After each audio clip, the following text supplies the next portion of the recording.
have a lucky number? Then try Digital Wiggle. Choose any number from 0 to 32 and watch your winnings come to life. With hourly draws, your chance to win is always high. Visit our website at www.superbet.gy to learn more about this game. Must be 18 years and older. Play responsibly. Superbet, your best bet.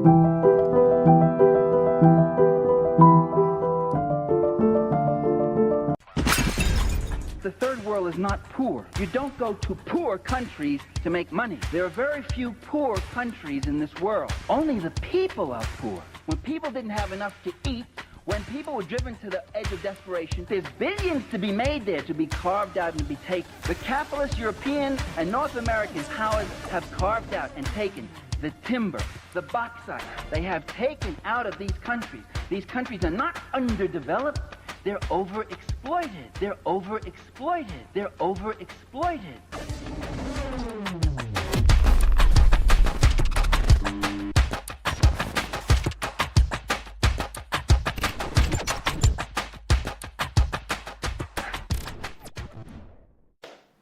Listen carefully, Guyana, because what I'm about to expose will disturb your soul, especially when you consider the people you trusted to protect this country's wealth.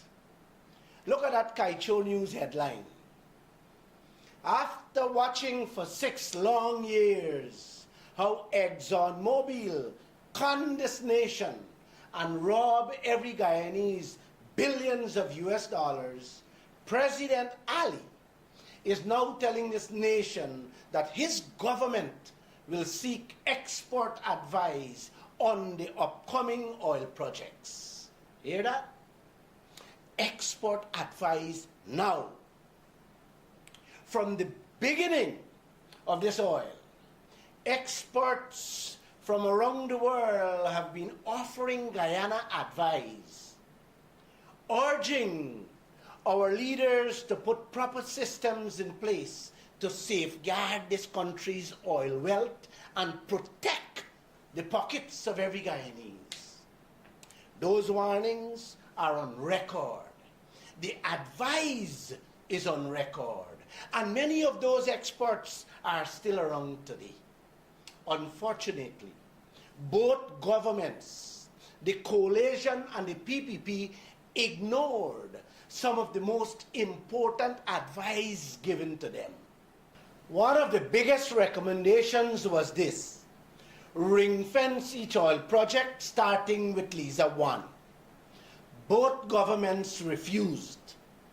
And because they refused to ring-fence these projects, this is where the con kicked in, which began costing Guyana billions of US. Let me explain it simply so everybody can understand. For years, Guyanese were led to believe that Exxon was investing billions upon billions of US dollars of its own money to build and develop these oil projects. You heard that story umpteen times from our political leaders. Vice President Barajagdeo, the man President Ali put in charge to manage this oil sector, even argued publicly that if you took all the money in Guyana's banking system, it would not be enough to finance one of these massive oil projects. And what was the message behind that? Guyana, shut up and be thankful. Exxon has the billions, Exxon is taking the risk, Exxon is making the investment. That is what Guyanese were encouraged to believe. But when you follow the oil projects, and more importantly, when you follow the money, you will see a completely different picture in front of your face. And this is where I want every Guyanese to pay keen attention, because the question is no longer how much Exxon invested from their pockets. The question is, after our oil started pumping and generating billions, who was really financing all the 6 projects that came after Liza 1? And when I show you that, then you will understand why ring fencing mattered so much, and why refusing to do it cost this country dearly. Now, let's look at the picture. The cost to set up Liza 1 was 3.5 billion US. Look, it's there in the Kaieteur news. And that initial investment came out from ExxonMobil's them pocket. Now, that is important to understand, because watch what happened next. Liza 1 started pumping oil, and that 3.5 billion investment went back into Exxon's pocket. It was then and there that Guyana, yes, this country, me and you, was to begin collecting its full 50% profit share, instead of remaining at that 12.5%. But because there was no ring fencing protection in place, ExxonMobil was allowed, let me say that again, ExxonMobil was allowed to spend the oil money from Liza 1 to build and set up Liza 2. And so it went on and on.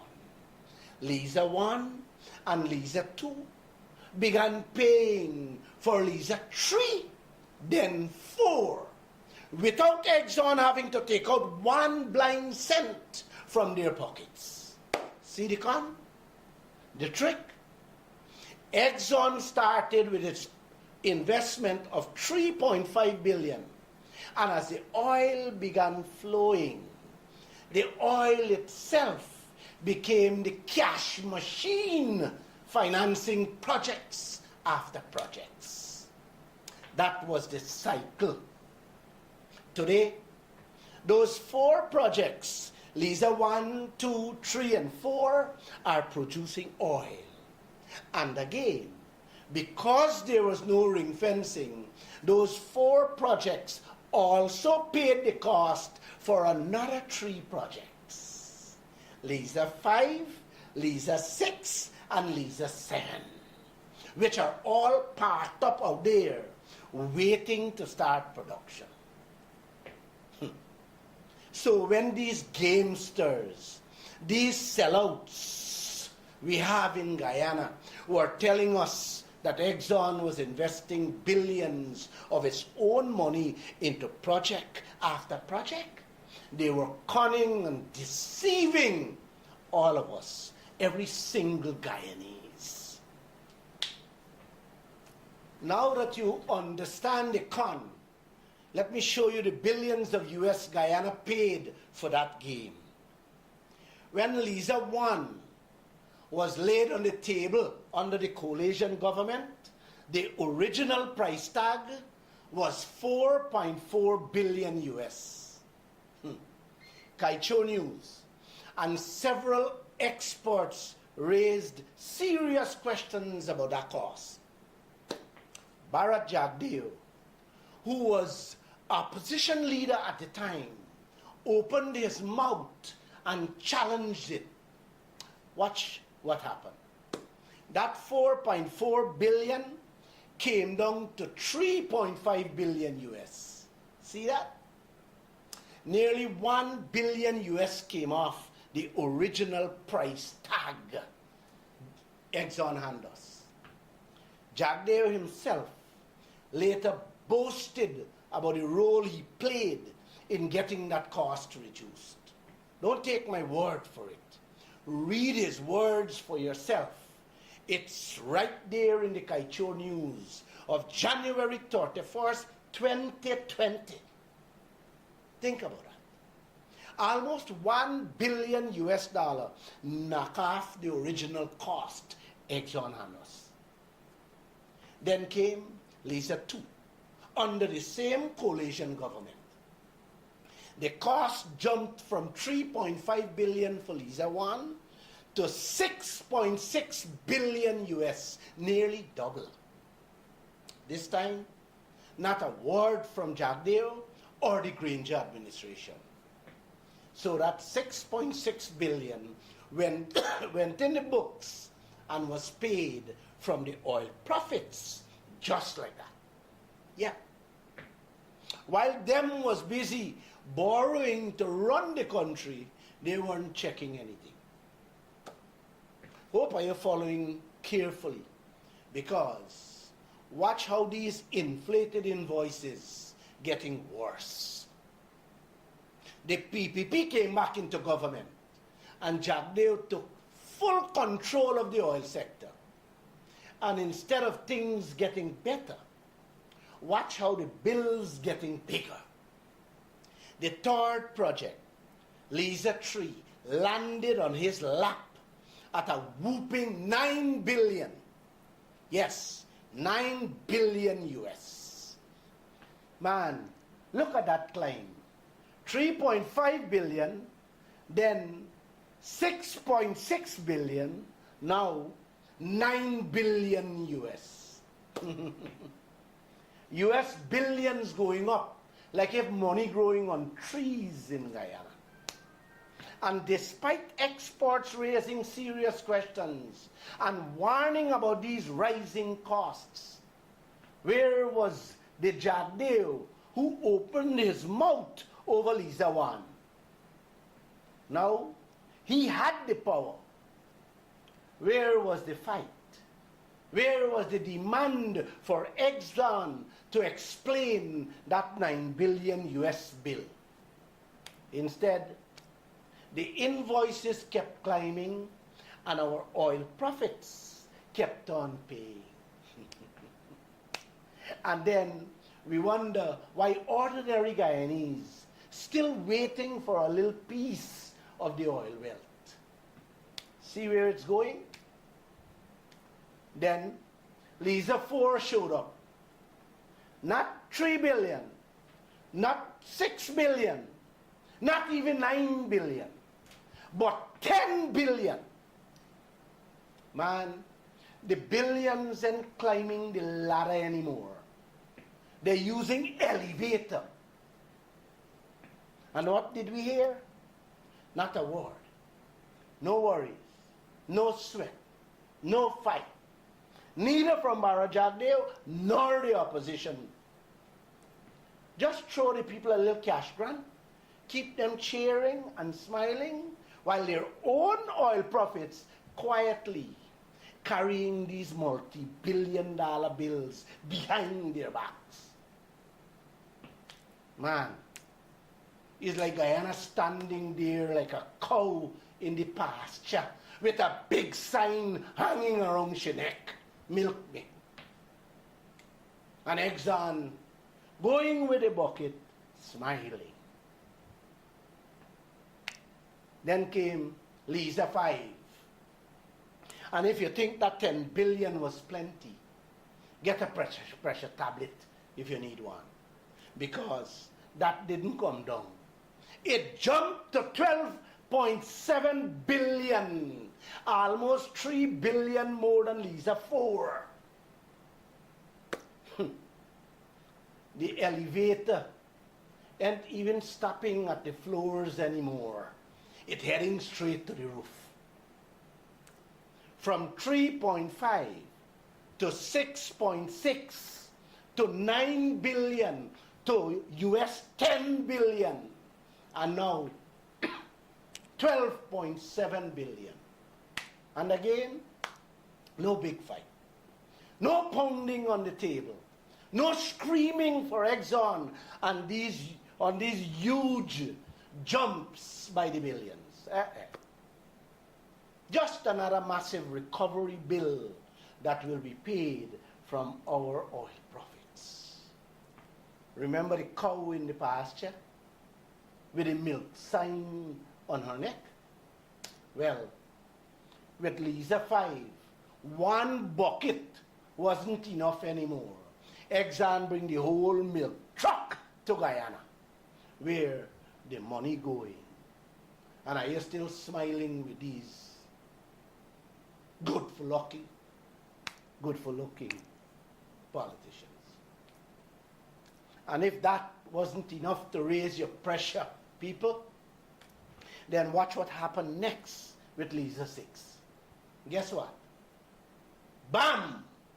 Another 12.7 billion US. And again, where was the noise from our leaders? Especially Barra Jagdeo, the man at the helm of the oil sector. The man some of us hold up as Guyana's savior. Where was his voice? Yes. Demanding Exxon explain these multi-billion US dollar project costs. Nowhere. Man, with this amount of milk Exxon taking from our cow, the milk truck done run out of space.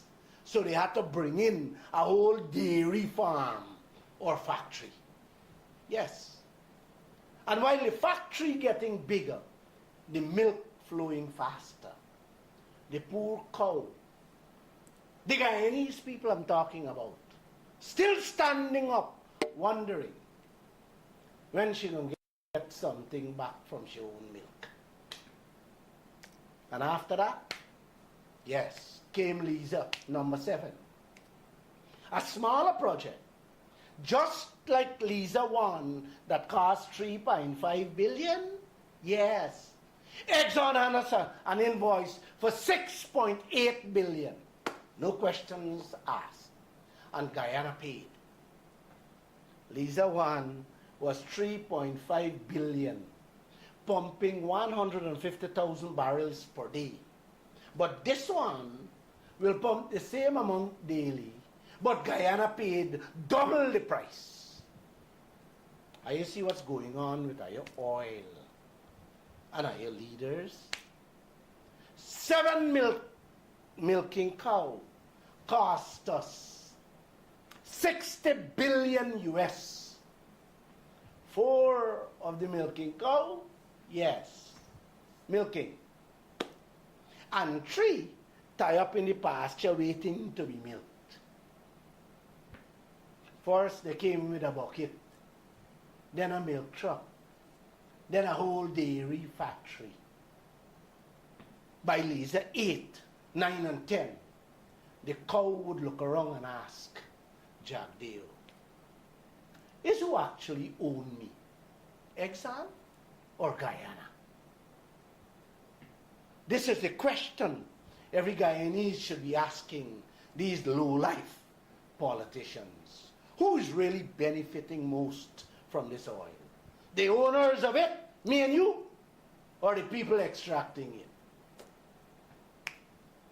Man, if this isn't a crime being committed against this nation, then I don't know what is. Because one day will come when your kids and grandkids will look you in the face and say, when Glenn Lall was giving you all these information, what did you say or do? This news is too serious for Guyana not to listen and too important not to share.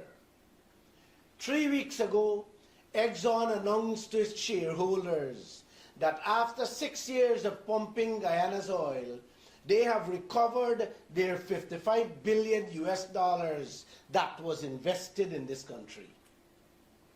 That right there is the information this entire nation has been waiting patiently to hear. Man, that announcement should have been a national moment, a moment of celebration, beating drums and dancing in the streets all across the country.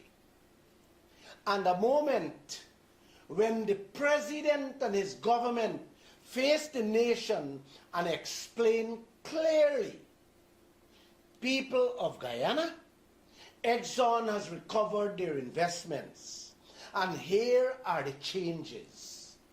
There will be no more of that 12.5% profits. We will now be getting our full 50% profit share as stated in that contract. But you know what happened, people? We heard nothing from our government. After Kaieteur News broke that story, there was total silence from the people managing this country's oil wealth. One day passed, then a week, then 2 weeks, 3 weeks went by before President Ali finally broke his silence. And even then, it came only after the constant banging from Kaieteur News, the opposition, commentators, and concerned citizens demanding that the government explain to the Guyanese people what this development means. Think about that carefully. Exxon could announce this development to their shareholders almost immediately. But the Guyanese people, the owners of that oil, had to wait 3 weeks to hear from our president. And like I said, he only talked about it because the pressure was coming from all angles. So, the million-dollar question is, why didn't he announce that immediately? Why did Kaieteur News have to break the story? Why did people have to keep asking questions? And most importantly, why should any Guyanese have to drag an explanation out of him about the biggest payday coming to the people of this country? This is not some small routine announcement, people. This is the kind of news that should have shaken Guyana from Berbice to Essequibo. Yes, the news that would bring US billions more to the country and its people. You're sucking your teeth already, right? Well, hold on, because what comes next might want you to twist your face. Where is the voice of former President, now Vice President Barra Jagdeo? The man who put himself front, back, and center of the oil sector. Where is he? For 6 years, he has been the only mouthpiece on Guyana's oil. And suddenly, he gone silent. Think about that too. And ask yourselves, where are we heading with these guys and that oil? Now, please share Vice President and Barra Jagdeo for more. Pulled off what I consider one of the slickest distractions in this country's oil history. And many Guyanese didn't even realize they were being deceived. He have Guyanese celebrating better oil terms without realizing that those better terms didn't change the Exxon deal. They were demanding he change. And watch how beautifully this was done. He stood before this nation and loudly promised Guyanese that he would renegotiate that contract, the Exxon contract. Then went into government, put himself in the driver's seat of the oil sector with the power and authority to pursue the very change he promised and never did. Now, watch his next move.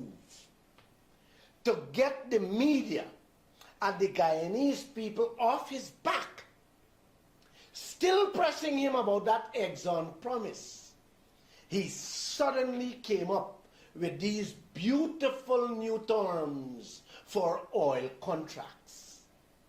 You heard him many times. 10 million signing bonus, 10% royalty, 10% tax, 65% cost recovery. Man, when Guyanese hear that over and over, what do you think they're going to say? By Jagdeo is the best negotiator. This man really looking out for our we. And that, yes, that right there is what I call the beauty of deception. Because while he had Guyanese admiring 10% of this and 10% of that, those sweet new terms didn't add 1% to Exxon's 2% royalty. The very deal he had promised to change. Let me repeat that slowly so nobody miss it. Exxon's 2% royalty still remained the same 2%. He didn't touch it. He created and give Guyanese the impression that he was squeezing more out of the oil industry for Guyana from oil blocks, where not a single drop of oil has been found in any one of them to date. Meanwhile, the giant Stabroek block, with the massive oil discoveries in it, remained exactly where it started, at 2%. You hear that? He boasting about better percentages on blocks where no oil has been found, while the giant Stabroek block, where the massive oil is, remains at 2%. And that's the part plenty Guyanese ain't coming to grips with. He changed the numbers to what Guyanese wanted to hear, but did not add those numbers to the contract Guyanese still waiting on him to change. That Exxon contract. You see the slickness now? Was that better negotiation? Or was it better distraction, diversion, and deception all in one? I presented the facts. You tell me. This is a message ever since Guyana struck oil if you like 2015, please share. A bunch of respected oil experts, economists, oil analysts, and international watchdogs has been sounding the same alarm. They have looked at the Exxon Guyana deal, shake their heads, and ask one question. How did one of the greatest oil discoveries in this century end up with the worst deal for the country that owns the oil?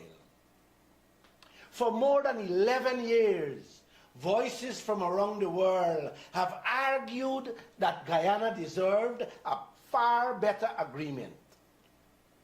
Many have called for the terms to be revisited, improved, or renegotiated so that the owners of that oil, the people of Guyana, receive a far better share of their wealth. Here in Guyana, a handful of persons, including myself and a few media houses, have had the courage to stand up and demand that this contract be changed so the people of this country can really benefit from their wealth. And all, yes, all were met with negativity and in most cases total silence from both consecutive governments. Look, today, what the most respected business and financial news organization of the world, Bloomberg, had to say about Guyana just a few days ago. Oil curse hanging over Guyana's head, then went on to say, country falls short in structuring its tax system and contract terms to capture full value from its oil. Now, let me translate that into plain Guyanese English. Bloomberg is not talking to a handful of people in Berbice, Essequibo, Demerara, or in Guyana. They are talking to the entire world. They are telling the international investors, governments, economists, and financial markets that Guyana is not capturing the full value from their oil, and that the oil curse is hanging over Guyanese head. How you, as a Guyanese, feel about that? An oil curse hanging over your heads. Just give me 2 minutes of your time to share with you what an oil curse is. It is one of the greatest tragedies that can happen to a nation. It is when a country is blessed with extraordinary wealth like oil, gas, gold, timber, diamonds, or other precious resources. But somehow, instead of that wealth lifting its people out of poverty, it leaves them even worse off. An oil curse is when leaders fail to negotiate the best possible deals, fail to protect the country's interests, fail to save and invest wisely, and fail to ensure that the wealth the country was blessed with today becomes prosperity for the people of tomorrow. That right there, my brothers and sisters, is the oil curse. Bloomberg saying hanging over Guyana's head. Let me make this oil curse even more simple for some of you. It's like a poor man who wins 100 million lotto. The whole village celebrates. His family celebrates. His friends celebrate. Everybody says, "Bye, your life changed now." But 3 years later, the money is gone. The house is falling apart. The car dealer come back and sees his vehicle. His friends disappear. And now, he walking from neighbor to neighbor to borrow money to buy a loaf of bread. He had every chance to change not only his life, but the lives of his children and grandchildren. But look where he ended up, begging. You know, Bloomberg said the oil curse is hanging over our heads. I disagree with that. It is already on our backs, and let me show you how. In 2019, when we began pumping oil, the national debt the country was fetching was 1.7 billion. Back then, the country had to borrow and tighten its belt to survive. Today, in 2026, after more than 100 billion US worth of oil extracted from beneath our ocean, the country's debt has run past 10 billion US. Pause for a moment and think about that. Guyana's debt didn't double, didn't triple, didn't quadruple, didn't increase 5 times. It jumped 6 times in 6 years. The more oil we pumped, the more debts we accumulated. Man, common sense would tell you that after producing more than 100 billion US dollars worth of oil, that 1.7 debt burden should have disappeared. Instead, it grew 6 times larger. And that is from oil alone, people. I leave out what the other resources brought in. The leaders of Guyana today, all of them, have the same opportunity to change the landscape of Guyana. Its people and generations yet to come. But sad to say, the deals they made have most of our people living paycheck to paycheck. Ask the public servants and the private sector workers, they'll tell you. Tens of billions of US flowing out our ground monthly, while ordinary citizens are still struggling to pay rent, buy groceries, fix their homes, educate their children, or put food on their table. The country is rich, yes, but the people remain poor. The country is not a curse. The oil is not either. The leaders are. Come on. Oil has no conscience. Oil cannot negotiate contracts. Oil cannot borrow money. Oil cannot make national decisions. So oil can't bring an oil course. Leadership does with the decisions they make. The contract they sign. Don't forget that. And if an organization of that magnitude, sitting thousands of miles away, can see that Guyana is being robbed of its wealth, why can't the leaders see it and act? Or have they already seen it and simply chosen not to fix it? I will leave that question for you to answer. And I'll tell you this. Silence has never built a nation. Courage did. And every great change in the history of mankind started the very day ordinary people found the courage to use their mouths and their feet. Let me know when I am ready. This is a message from Lall. Like, share, and let's do it for a better life from our resources. God bless.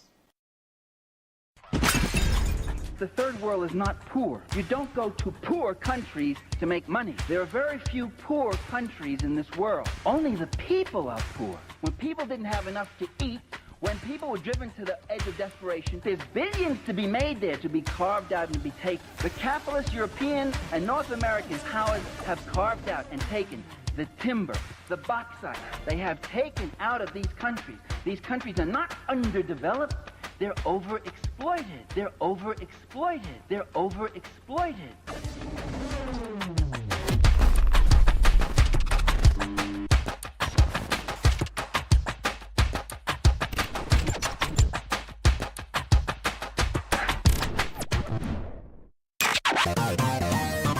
Kaieteur Radio, keeping you informed. Demerara and Essequibo 99.1 FM. Berbice 99.5 FM.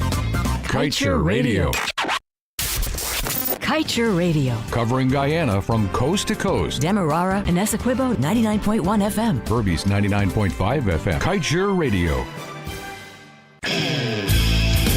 Welcome to the station where the music blasts through. Because life is fun. With 99.1 FM.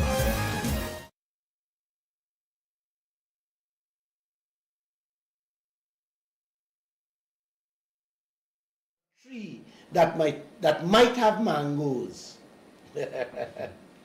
Come on, people. Come on. That makes sense? That makes sense coming from Jabir?